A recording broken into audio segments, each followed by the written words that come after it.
It was one of those crisp autumn afternoons in suburban Ohio. The kind where the leaves crunch under your tires and the air smells like distant bonfires. I was behind the wheel. My daughter Lily buckled in beside me, her little fingers tapping away on her iPad as we headed to Grandma's. Susan hadn't been herself since Grandpa died, pulling back, dodging calls, skipping our usual Sunday brunches. I chalked it up to the weight of widowhood. That hollow ache that makes you retreat into shadows. Lily, though, lit up at the thought of seeing her. They'd spend hours in the kitchen, whipping up apple pies or giggling over old photo albums. Susan sneaking her extra scoops of ice cream when I wasn't looking. As we rounded the bend onto her quiet cul-de-sac, a knot twisted in my stomach, sharp and uninvited. Maybe it was the overcast sky pressing down, or just that prickly intuition that hits you like a whisper you can't ignore. Then I spotted it, David's SUV parked right in her driveway. Bold as brass. Like it had every right to be there. That scuffed license plate, the faded bumper sticker from our last family road trip, I knew it instantly. He was supposed to be at the office, buried in client files for that big real estate deal.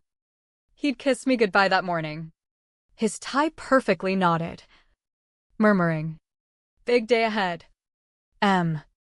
Hold down the fort."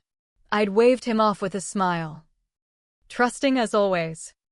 I eased the car to the curb across the street, heart thudding. Lily glanced up. "Aren't we going in?" "Mom?" I forced my lips into a curve. "Hang tight, sweetie. Grandma might be napping. I'll peek in quick." She shrugged and dove back into her game.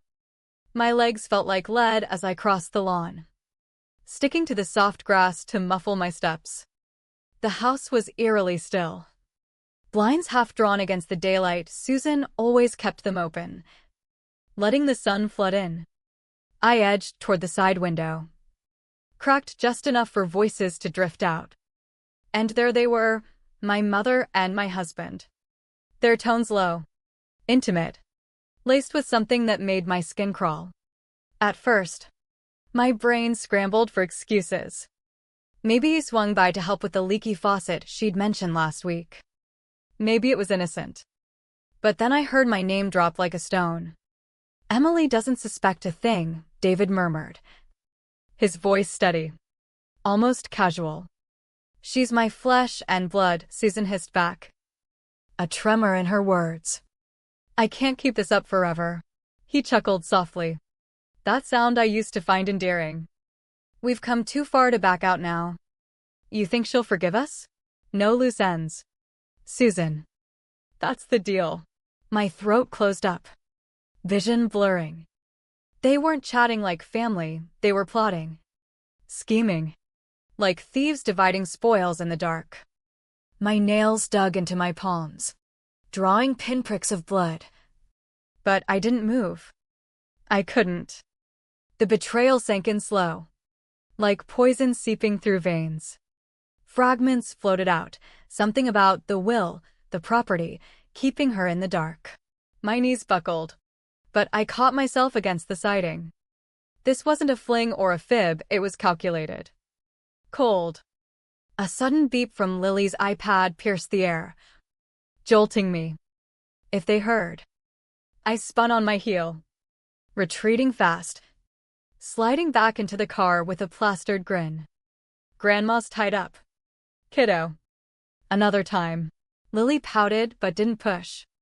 As I drove away, the rearview mirror showed their oblivious house shrinking. But inside me, everything expanded into chaos. How had I missed the cracks? The signs had been there, flickering like faulty streetlights. But I'd blinked them away. It started subtle. Weeks back.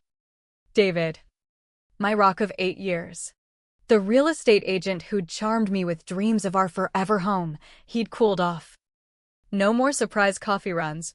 No lingering hugs in the kitchen. He'd stumble in late, reeking of fresh soap and excuses, tough closings. "Babe, market's brutal." I'd nod, swallow the doubt. Because marriage means weathering storms. Right? Then Susan, my anchor. The woman who'd bandaged my scraped knees and coached me through heartbreaks, grew distant post-Dad's funeral. I'd show up with casseroles, offer to sort his cluttered garage. But she'd wave me off. I need space. Emily. It's too raw. Her eyes would flick away. Door half closed. Like she was guarding a secret. Little mismatches piled up.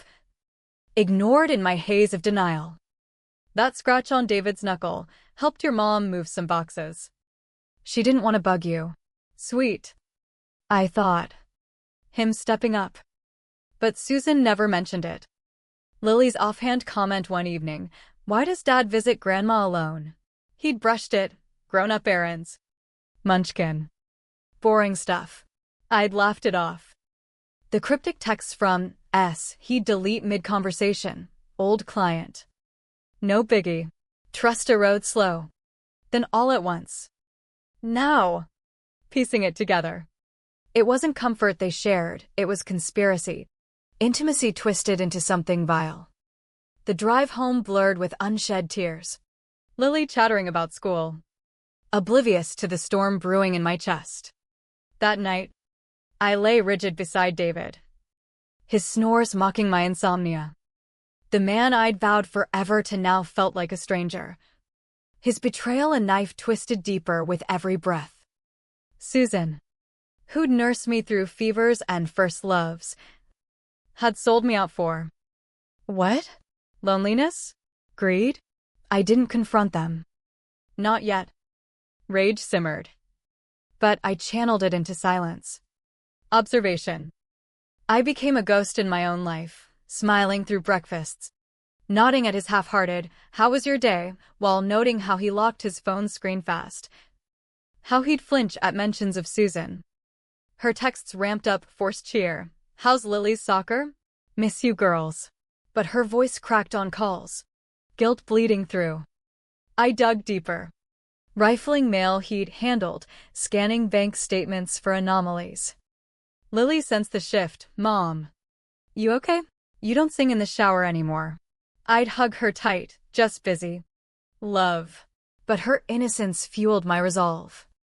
One rainy evening, as David showered, I searched his nightstand. Tucked in an old wallet, a crumpled deed transfer. Susan's looping signature beside his. Rerouting Dad's house, not to me. As promised. But to a shell company David controlled. A scrawled note, "She's clueless." Proceed. The room spun. They'd forged my claim. Exploited her grief. My trust. Not just an affair fraud. Theft of legacy. I sank to the floor. Breath ragged. But no tears. Only cold clarity. They'd pay. Not with screams. But with the weight of their own choices. Confronting Susan came unbidden. A bag of Lily's hand-me-downs my excuse. She opened the door. Smile brittle. Ushering me in for coffee. We sat at her scarred oak table, site of childhood confessions. Holiday feasts, steam curling between us. Her hands fidgeted, mine were steel. "Mom," I said evenly. "Truth time. No more lies."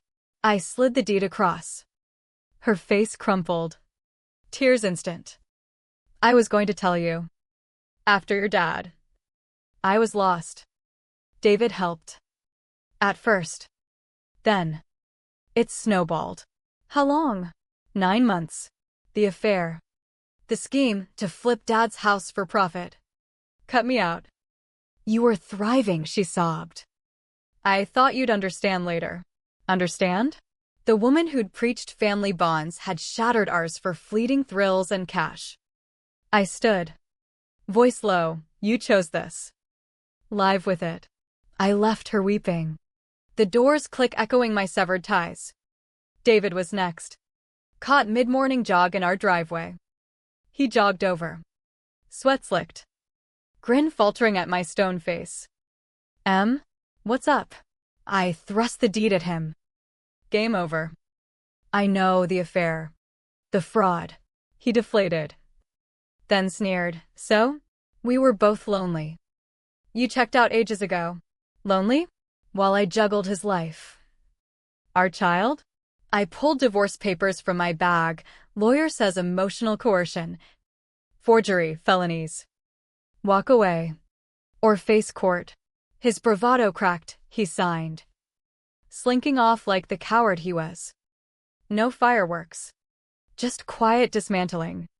Months later. In our cozy apartment. Lily sketches rainbows on the balcony while I sip tea. The house reclaimed through legal battles that drained but didn't break me. Susan's calls go unanswered. David's vanished. Betrayal's price? Isolation for them. Freedom for me. Peace isn't vengeance, it's the silence after the storm. Where truth rebuilds what lies destroyed.